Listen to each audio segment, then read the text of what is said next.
ঈদের জন্য সামান্য শাকসবজি আর পোকামাকড় কেনার জন্য আমি চলে এসেছি বাংলাদেশের সবচেয়ে ছোট শপিং মল যমুনা ফিউচার পার্কে। আর এটার সামনে যে পার্কটি দেখতে পাচ্ছেন এটা প্রতিদিনই খোলা থাকে, কিন্তু কেউ এটাতে উঠতে পারে না। সেটার কারণ আমি আজও পর্যন্ত জানলাম না। আস্তে আস্তে পিছাতে আমি যমুনা ফিউচার পার্কের একদম বাইরে চলে এসেছি। আর আলহামদুলিল্লাহ বাইরের এনভায়রনমেন্টটা খুবই ভালো। হ্যালো এভরিওয়ান, আসসালামু আলাইকুম, welcome to my another new video. আর আজকের ভিডিওতে আমি চলে এসেছি, ইতিমধ্যে আমি বলে দিয়েছি, আমি চলে এসেছি বাংলাদেশের সবচেয়ে ছোট শপিং মলে। আর এখানে আমি দোতলা থেকে নিচতলার দিকে নামছি এবং আমার পছন্দের ব্র্যান্ডের শাকসবজিটি কেনার জন্য আমি আস্তে আস্তে পিছনের দিকে এগিয়ে যাচ্ছি। তো পিছনের দিকে পিছাতে আমি আস্তে আস্তে ভাবছি যে এখান থেকে কি কেনা যায়, কোন শাকসবজিটি আমার জন্য বেশি সুইটেবল হবে এই ঈদে।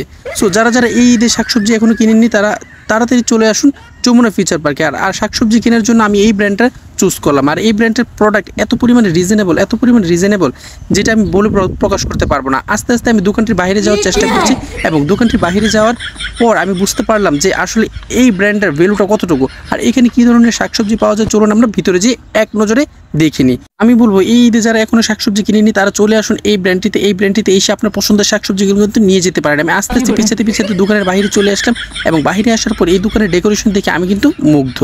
আর আমার সামনে কিন্তু কোনো মানুষজন ছিল না, কারণ এত জনশূন্য দোকান আমি আর কখনোই আগে দেখিনি।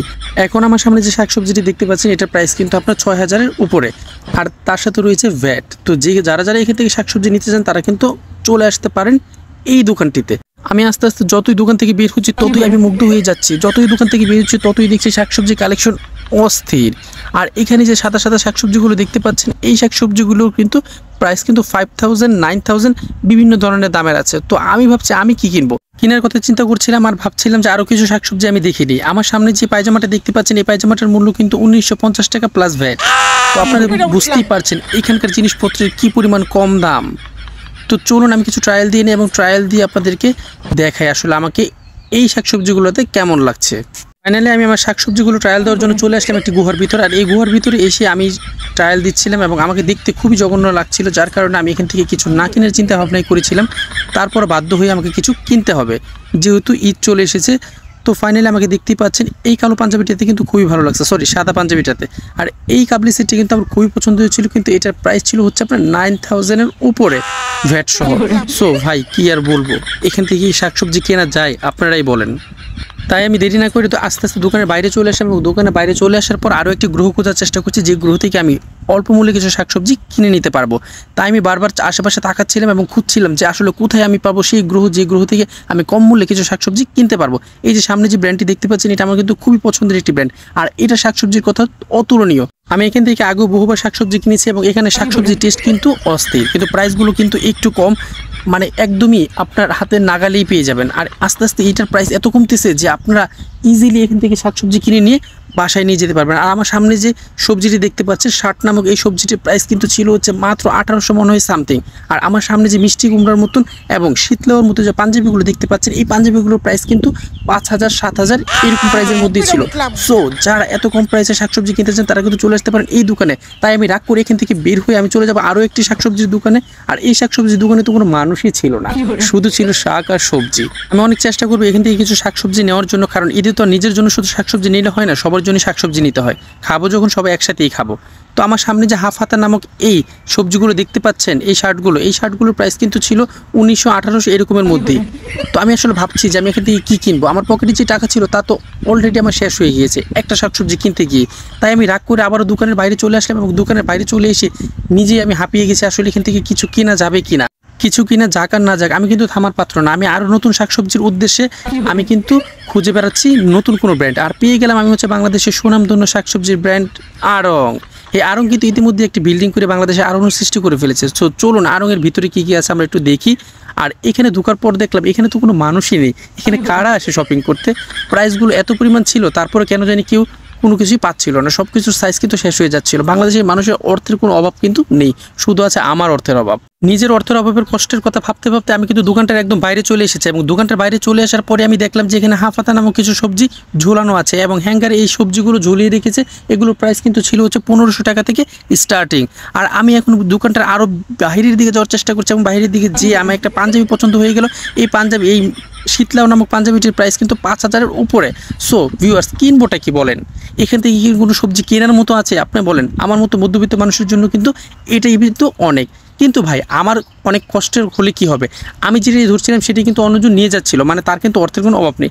বাংলাদেশের মানুষের কিন্তু ভিউয়ার্স হিউজ পরিমাণ টাকা, আর ঈদের সামনে টাকা থাকুক আর না থাকুক সবাই কিন্তু ট্রাই করে তার কিন্তু বেশ শাকসবজিটি কিনে বাসায় নেওয়ার জন্য এবং নিজে খাওয়ার জন্য এবং অন্যদেরকে খাওয়ানোর জন্য। তো যাই হোক, আমি এখান থেকে পাঞ্জাবি অনেক কিছু দেখলাম, দেখে আমার কিছু প্রাইসটা অনেক হিউজ মনে হয়েছে, তাই আমি দোকানটার বাইরে চলে আসলাম এবং বাইরে চলে এসে আরও একটি বিখ্যাত ব্র্যান্ডের দিকে আমি এগিয়ে যাচ্ছি, সেটা হচ্ছে অনজন্স। আর অনজন্সের শাকসবজিগুলো কিন্তু খারাপ না, এটা কিন্তু অনেকটা আড়ংয়ের মতোই, কিন্তু আড়ংয়ের চাইতে প্রাইসটা কিন্তু কোনো অংশেই কম না, প্রাইস কিন্তু সেমই। এখন চলুন দেখে এসে আরও কিছু শাকসবজি, যে শাকসবজিগুলো আমার খুবই পছন্দ। এই পাঞ্জাবি নামক শাকসবজিগুলোর প্রাইস কিন্তু আমার যেটি পছন্দ সেটাই কিন্তু স্টার্ট হচ্ছে 5,000 টাকা থেকে। আমি কি করব বলেন, অর্থ সংকটে থাকার কারণে আমি এই শাকসবজিগুলো নিতে পারছি না, কিন্তু আবারও কিন্তু দেখছি যে আরও নতুন কোনো শাকসবজি পাওয়া যায় কিনা। আমার এই সাদা রঙের শাকসবজিগুলো যেন কেন বারবার খুবই পছন্দ, কিন্তু অর্থ অভাবে এবার আমি কিনতে পারছি না, কিন্তু নেক্সট টাইম কিন্তু কেনার চেষ্টা করব। আর আমি যেটাই ধরি সেটির প্রাইস এত বেশি হয়ে যায় নাকি যেটা প্রাইস বেশি সেটাই আমি ধরি, এটাই আমি বুঝতেছি না। তো যাই হোক, এখান থেকে অনেক কিছু শাকসবজি দেখলাম, শাকসবজি দেখার পর এবং আপনাদের মার্কেটের বর্তমান পরিস্থিতিটি জানিয়ে দিই। আপনারা যারা যারা ঈদ শপিং এখনও করেনি তারা তাড়াতাড়ি চলে যান ঈদ শপিং করতে এবং ঈদের নতুন শাকসবজিগুলো কিনে নিয়ে এসে পড়েন, কারণ একটু পরে গেলে বা কিছুদিন পরে গেলে আপনারা কিন্তু আপনাদের সাইজ মতো শাকসবজি পাবেন না, তখন কিন্তু আপনাদের আফসোস করতে হবে। আমি আবারও নতুন শাকসবজি কেনার উদ্দেশ্যে চলে আসলাম মার্কেটটির বাইরে এসে বিভিন্ন ধরনের দোকান দেখছিলাম, সামনেই পড়লো রিচম্যান। আমি তো রিচম্যান না, তাই এটার ভিতরে আর ঢুকলাম না, আর যারা যারা রিচম্যান আছেন তারা হচ্ছে এটার ভিতরে ঢুকবেন। সো আমি তো সামনের দিকে এগিয়ে যাচ্ছি, এগিয়ে যাওয়ার পর দেখি আরও নতুন কিছু খুঁজে পাওয়া যায় কিনা। আমি এখনও জানি না আমি নতুন কোনো শাকসবজির সন্ধান পাবো কিনা যেটা আমার ক্রয় ক্ষমতার ভিতরেই, কিন্তু আমি তারপরে বারবার খুঁজে বেড়াচ্ছি, আশেপাশে তাকাচ্ছি, দেখছি কোথাও কিন্তু কম প্রাইসে কিছু পাওয়া যায় কিনা। যাই হোক, এই শপিং মলের ডেকোরেশনগুলো কিন্তু খুবই সুন্দর।